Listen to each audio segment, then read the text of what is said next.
Oi pessoal, tudo bem? Dando continuidade à nossa sequência de vídeos, hoje a gente vai falar sobre a redação do Enem. Bom, basicamente a estrutura da redação é composta sobre 3 divisões: a introdução, o desenvolvimento e a conclusão. O que acontece? A redação do Enem ela é feita a partir do desenvolvimento de uma problemática que normalmente vem em uma frase tema, onde essa frase tema ela aborda um problema atual da sociedade brasileira e ela vai cobrar de todo aluno que estiver fazendo aquela prova uma proposta de intervenção, ou seja, uma possível solução para aquele problema que foi levantado lá no tema. O texto ele tem que ser escrito até em 30 linhas e no mínimo 7 linhas. No tipo de estrutura de dissertativo argumentativo, a gente vai ver que tipo de texto é esse também. Bom, e assim como os demais eixos da prova, a redação do Enem também tem as suas competências avaliadas. Por que a redação tem esse peso tão importante? Porque ela traz 1000 pontos a serem divididos em 5 competências. A primeira competência diz respeito ao domínio da norma padrão da língua escrita, ou seja, se o aluno está escrevendo corretamente, se ele está ou não usando gírias, se ele está usando uma linguagem adequada, se ele está evitando abreviações, aquele tipo de escrita que a gente usa nas redes sociais, ou seja, ele está escrevendo de modo que a grafia e que a gramática está sendo preservada. Compreensão do tema, ou seja, se você entendeu o que a redação está pedindo. Se você fugir ao tema, esse é um dos critérios que os corretores do Enem vão realizar para te dar a nota 0.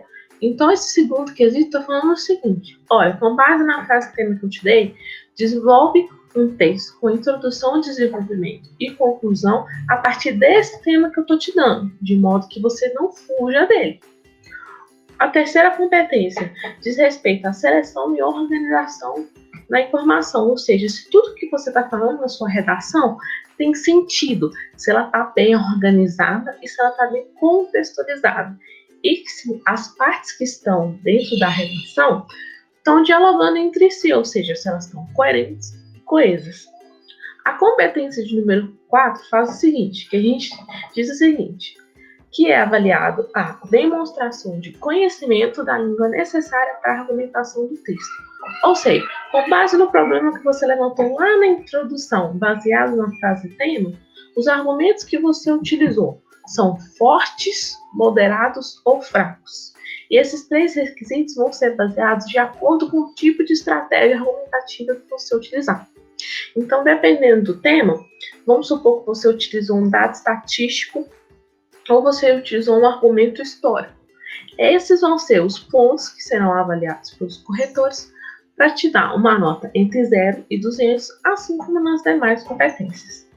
E a última e não menos importante competência diz respeito à elaboração da proposta de intervenção, que é a solução do tema que a prova do Enem está levantando para você escrever. Lembrando que é sempre correto a gente respeitar os direitos humanos. Caso contrário, a sua redação é passível de nota 0 diante da correção. Ok, então como que é feita a correção dessa prova? Bom, a sua redação vai passar por 2 diferentes avaliadores, onde eles vão levar em conta o desempenho do participante, variando de uma nota de 0 a 200 nas 5 competências que eu disse anteriormente para vocês. No final, vai ter uma média aritmética desses pontos até chegar numa pontuação que pode ser mínima 0 ou máxima 1000.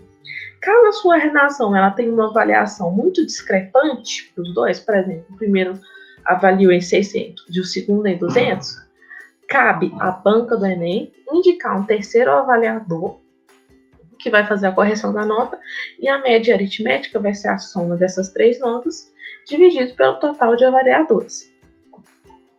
Bacana. E o que é um texto dissertativo argumentativo? Bom, assim como os outros gêneros que a gente tem na língua inglesa, a dissertação tem as suas características próprias. Esse tipo de texto tem a função de informar o leitor sobre determinado assunto que você está tratando. Pode ser com dado estatístico, pesquisa. Esse tipo de gênero pede o seguinte, de que ao mesmo tempo que você esteja informando o leitor sobre o assunto, que você carregue a sua opinião de modo impessoal. Então, nunca na redação do Enem a gente tem que ter, eu eu acredito, porque Deus quis, porque Deus mencionou que a Bíblia está falando isso. Esse tipo de argumento é inválido. Você nunca vai estar informando o leitor. Você só vai estar discutindo um assunto com base no seu próprio ponto de vista, que não é o objetivo da prova, não é o objetivo da redação. O objetivo central dela é que você consiga argumentar com base no tema e, a partir desses argumentos que foram levantados sobre o problema, você desenvolva uma proposta de intervenção. Esse aqui é o espelho da folha de redação. Quando vocês chegarem lá para fazer a prova do Enem um dia, vai ter uma folha de rascunho e uma folha oficial. A folha de rascunho é para vocês conseguirem escrever tudo que vocês querem na prova, sem que a folha oficial tenha rasuras. O que acontece se eu errar na prova? Vamos supor que eu escrevi uma palavra errada, eu esqueci de um acento. O que é melhor fazer? Eu simplesmente dar um risco na palavra e colocar ela do lado, ou eu rasurar ela por completo? A indicação do site do INEP diz o seguinte: faça apenas um risco e continue a sua palavra lá. Evite rasurar ela por completo, porque quando for passar pelo processo de transformação da sua folha de redação oficial em PDF, pode ser que a quantidade de contraste que está utilizando diminua o que o corretor vai estar lendo. Então, ele vai ter dificuldade de ler o seu texto. Então, ele pode tirar mais pontos por isso. Então, escreva a palavra errada, risca e continua. Bom, o que acontece? A folha de redação vai de número 1 até o número 30. É obrigatório a minha redação ter um título? Não, você tem toda a liberdade de colocar um título, desde que você siga o seguinte critério: a primeira linha tem que ser um título. Eu posso colocar o título no meio do meu texto? Não. Título é uma frase ou uma oração que inicia o texto que você está escrevendo. Então, obrigatoriamente, ele tem que estar na linha 1. Daí para baixo, você pode desenvolver o seu texto naturalmente. Caso você opte por não colocar título, você vai ganhar uma linha a mais para desenvolver a sua introdução, ou o seu desenvolvimento, ou a sua conclusão. O que acontece? A gente menciona, a gente dá a dica de que da linha 1 até a linha 8, no máximo, esteja a sua introdução, onde tem que ter a contextualização do problema e a sua tese, o problema que você está levantando. Da linha 8 até a linha 23 ou a linha 22, no máximo, tem que estar o seu desenvolvimento, ou seja, tem que estar toda a argumentação que prove que a tese que você levantou lá na introdução está correta. Da linha 22 até a 30, tem que ter a sua conclusão, que é a retomada de tudo que você falou no texto de forma clara, somado da proposta de intervenção, ou seja, quais ações todo mundo que está inserido na esfera social pode realizar para tentar solucionar o problema que você levantou. Quando vocês forem treinar a redação, opte por sempre usar esse tipo de folha para você escrever, porque aí você já vai acostumando ao espaço. Eu estou lá na prova do Enem, eu estou fazendo a redação, e aí o meu texto não encerrou em 30 linhas, encerrou em 31, ou então eu passei um pouquinho do espaço demarcado. Tem problema? Olha, problema não tem. O que acontece é que os corretores eles vão desconsiderar tudo que estiver fora da margem. Então, por isso é importante treinar a redação nesse tipo de folha, porque você vai se acostumar com o espaço demarcado e com a quantidade de letras ou a quantidade de raciocínio que você pode expressar nessa folha. Bom, então vamos falar um pouquinho de cada parte da redação separadamente. Na introdução, a gente tem que fazer uma contextualização acrescido da tese. Como assim uma contextualização, Tim? Bom, você tem que falar um pouquinho do que é o tema. Então, quando caiu a proposta de intervenção da persistência da violência contra a mulher, várias redações nota 1000 começaram a falar da questão histórica da violência no Brasil, da dificuldade que as mulheres têm em se inserir adequadamente no mercado de trabalho, do que é a violência, do que ela se trata, qual que é a origem da palavra. Ou seja, você tem todos os fundamentos, todos os fatores para você fazer um contexto. Depois que você fez isso, você tem que seguir com a sua tese, que é qual que é o problema que faz com que a persistência da violência contra a mulher continue. Qual ou quais? Pode ser mais de um tipo de problema, não tem problema nenhum. Seguido disso, a gente tem o desenvolvimento, que são os argumentos que você vai justificar, que você vai provar para o seu leitor com base na tese que você está levantando. Então, quando você está falando, por exemplo, de um tema relacionado ao sistema de cotas raciais, e aí você levanta uma tese sobre ele, onde você exprime que o sistema de cotas ele foi criado com o objetivo de tornar a sociedade mais igualitária, seguindo o princípio de equidade, ou seja, tratar os diferentes de forma diferentes, para que eles se tornem iguais.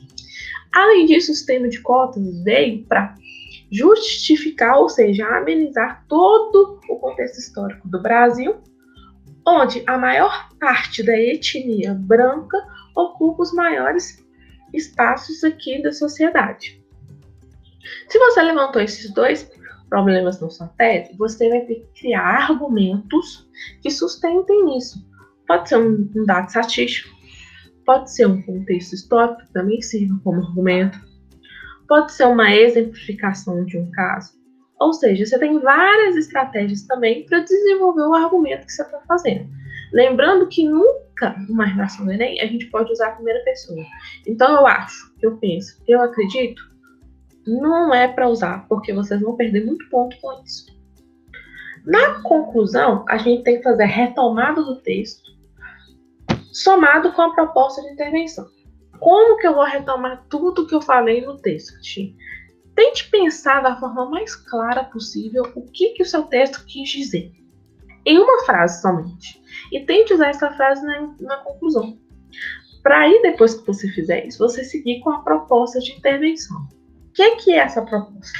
São as soluções para os problemas levantados no desenvolvimento do texto. Que tipo de agente eu posso usar na minha proposta de intervenção? Você pode usar governo, pode usar mídia, pode usar ONG, pode usar indivíduo, escola, sociedade, qualquer uma delas. Preferencialmente, dê sempre que a proposta de intervenção tenha que ser feita a partir do indivíduo, escola, sociedade, mídias e ONGs.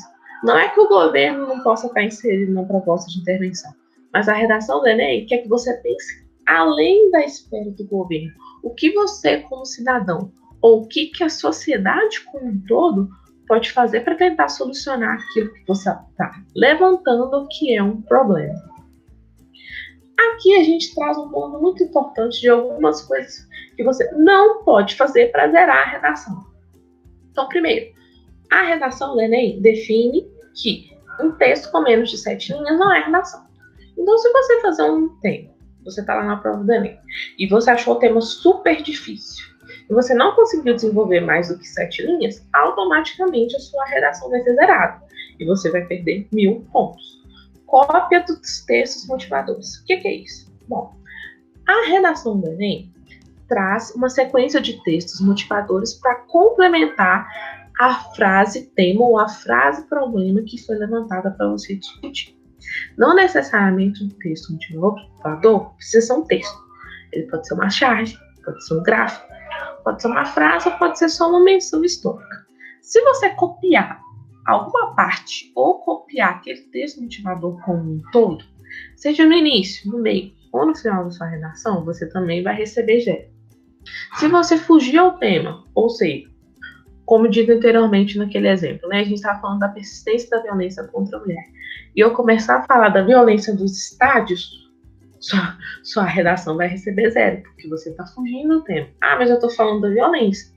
Ok, mas que tipo de violência o tema da redação está trazendo? A gente tem que ter muito cuidado com a redação para, antes de tudo, antes de você pensar em escrever, entender exatamente o que o tema está falando para você. Tentar compreender o que você quer que ele discuta para você não ter esse problema de fugir ao tema. E, além disso, você também não pode ferir os direitos humanos. Está na Declaração Universal e também está na Constituição Brasileira. Os direitos humanos são direitos de todas as pessoas, independente de cor, de etnia ou de sexo ou de qualquer outro fator que esteja inserido. Se você ferir os direitos humanos, como, por exemplo, você falar que a solução para a persistência da violência contra a mulher é que as leis que são criadas para proteger as mulheres acabem, você está ferindo os direitos humanos. Então sua redação também vai tomar 0. Cuidado. O que a gente pode evitar também para uma redação? A gente ficar repetindo a palavra muito. Se na introdução você colocou um parágrafo falando sobre violência, tente evitar colocar tanto a palavra violência. Você colocou violência na primeira linha, violência na segunda, violência na terceira, na quarta, seu texto vai ficar repetitivo e sem sentido. E aí você vai perder naquelas competências que eu mostrei para vocês. Tente evitar um texto desconexo. O que é um texto desconexo? Que é quando você lê e não faz sentido nenhum. Você vira para você mesmo e pergunta, o que essa pessoa quis dizer que eu não entendi? Esse é um tipo de texto desconexo. Seu texto não pode estar assim. Caso contrário, o corretor ele não vai entender o que você está falando. Evite também o que a gente chama de generalização. O que é isso? É como se tivesse uma frase exemplo. Todo mundo já cometeu algum tipo de violência, seja ela física ou verbal. Você não pode falar isso. Você literalmente não pode ser considerado como dono da verdade. Então troque essa expressão todo mundo por algumas pessoas, certa parte da sociedade, algumas pessoas, alguns indivíduos, não use generalização. Caso contrário, esse ponto também pode ser justificativa para sua redação ter nota 0. Também evita palavras muito rebuscadas. Indubitavelmente, constantemente, consideravelmente, essas palavras que você tem que pensar um pouquinho mais para saber quais são os significados delas, são muito rebuscadas.